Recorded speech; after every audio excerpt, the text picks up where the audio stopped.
I'm about to read you a recipe that may include questionable food combinations, strange measurements, and outdated techniques.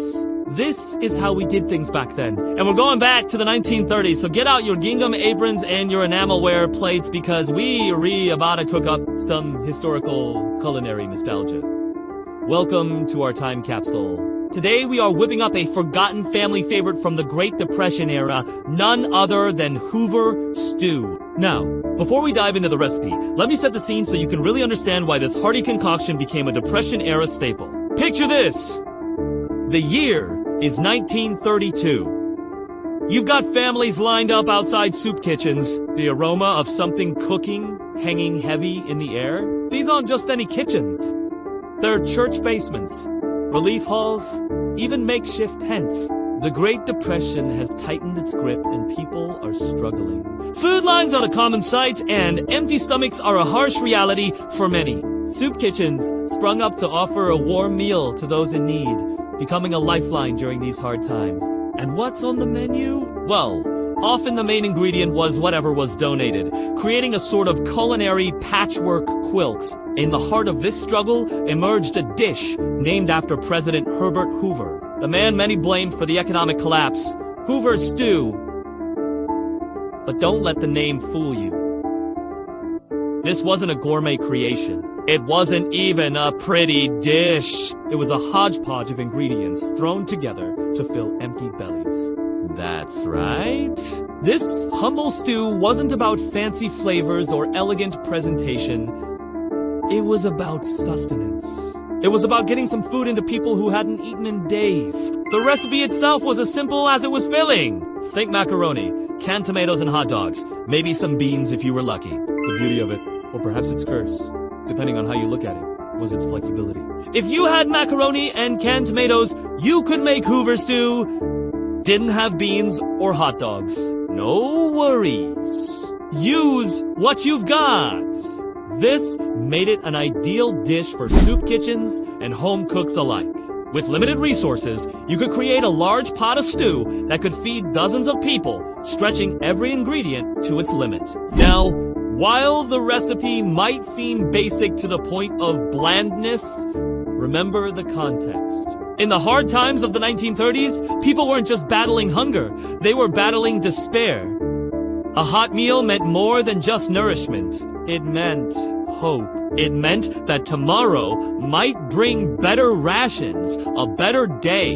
Hoover stew wasn't just about filling stomachs, it was about filling hearts too. And here's the kicker. It wasn't just adults who were lining up for this humble stew. Children were among the most vulnerable, missing meals and relying on soup kitchens for sustenance. A steaming bowl of Hoover stew might have been the only hot meal a child had all day, a memory that stayed with them for a lifetime. As we move forward, let's take a moment to appreciate the significance of Hoover stew. It wasn't just a dish. It was a testament to human resilience, resourcefulness, and the power of community. It was a product of necessity, born out of the ashes of the Great Depression. It was a reminder that even in the darkest of times, hope could simmer on the stove and the bonds of humanity could keep us warm. With that said, let's roll up our sleeves and whip up a batch of this historic dish. Here's what you'll need. Feel free to pause the video if you need to grab your ingredients and utensils. Now, we're going to start by boiling water in a large pot. Once the water is boiling, add a generous amount of salt, then toss in the macaroni. According to old-timey cookbooks, the preferred pasta shape for Hoover stew was elbow macaroni. The small curved elbows were believed to catch more of the sauce, making each bite more flavorful. As the macaroni is cooking away, we'll move on to the next part of this hearty concoction, the tomatoes. Canned tomatoes were a staple in many households during the Depression era. Not only were they affordable, but they also offered a good source of nutrition and could last for years if stored properly. To prepare the tomatoes, you'll need a can opener to crack them open. And remember, we're keeping things authentic here, so no need to drain the juices. Those juices will add a rich flavor to our stew. Next up, we'll chop up the hot dogs. This step might seem odd, since hot dogs typically come in individually wrapped portions. But during the Depression era, hot dogs were bought and sold by the pound. This meant that people were purchasing and consuming them in larger quantities than we're used to today.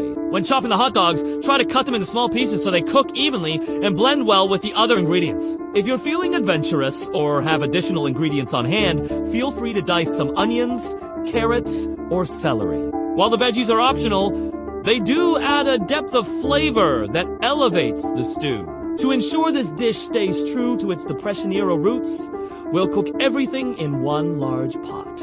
After the macaroni has reached a soft yet firm consistency, it's time to combine the ingredients. Add the chopped hot dogs and any vegetables you've prepared to the pot. Stir everything together, then pour in the chopped tomatoes along with their juices. One of the great things about Hoover Stew is its adaptability. If you have beans, now's the time to add them. Kidney beans or any other type of bean would work well. Just rinse them thoroughly before adding them to the pot. Now we'll let this hearty mixture simmer, allowing the flavors to meld and the aromas to fill your kitchen. At this point, we'll season the stew with salt and pepper. Taste it and add more seasoning if needed. Remember, we're aiming for a comforting, rustic flavor that speaks to the essence of Hoover Stew. While the stew simmers, let's talk about the star of the show, the macaroni. The choice of pasta might seem arbitrary, but it was actually quite strategic. During the Great Depression, people were eating more pasta than ever before. It was cheap, filling, and a great way to stretch limited food supplies. Macaroni specifically was a go-to because it was inexpensive and quick to cook.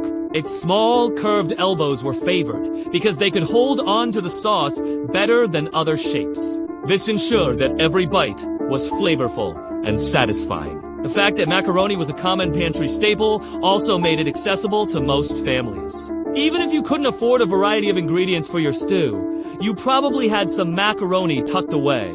This made the dish all the more popular in those hard times. As we wait for the stew to finish cooking, let's think about the social aspect of Hoover Stew. It wasn't just about the food, it was about the community. Families gathered in church basements, relief halls, and makeshift kitchens. They shared not just a meal, but stories, music, and the comfort of being together. The atmosphere was one of camaraderie and mutual support. People understood that they were all going through tough times, and they found solace in that shared experience. Hoover Stew became a symbol of those gatherings, a reminder of the strength that comes from community and shared struggle. Our Hoover Stew is ready! Ladle some of this hearty goodness into a bowl and take a moment to appreciate the simplicity and depth of this historic dish. It might not be the most gourmet creation, but it's filled with flavor, history, and a whole lot of heart. And remember, the true taste of Hoover Stew isn't just in the ingredients, it's in the story behind it. It's the story of resilience, resourcefulness, and the enduring spirit of those who faced the Great Depression. So why does this dish matter? It matters because it's more than just a recipe. It's a window into the past. A reminder of a time when communities came together to face hardship and a testament to the power of simple, hearty meals to nourish both body and soul. If you enjoyed this culinary journey through time, give us a thumbs up. And if you'd like to explore more historical recipes, hit that subscribe button. Together, let's keep the flavors of history alive. Like, comment, and subscribe.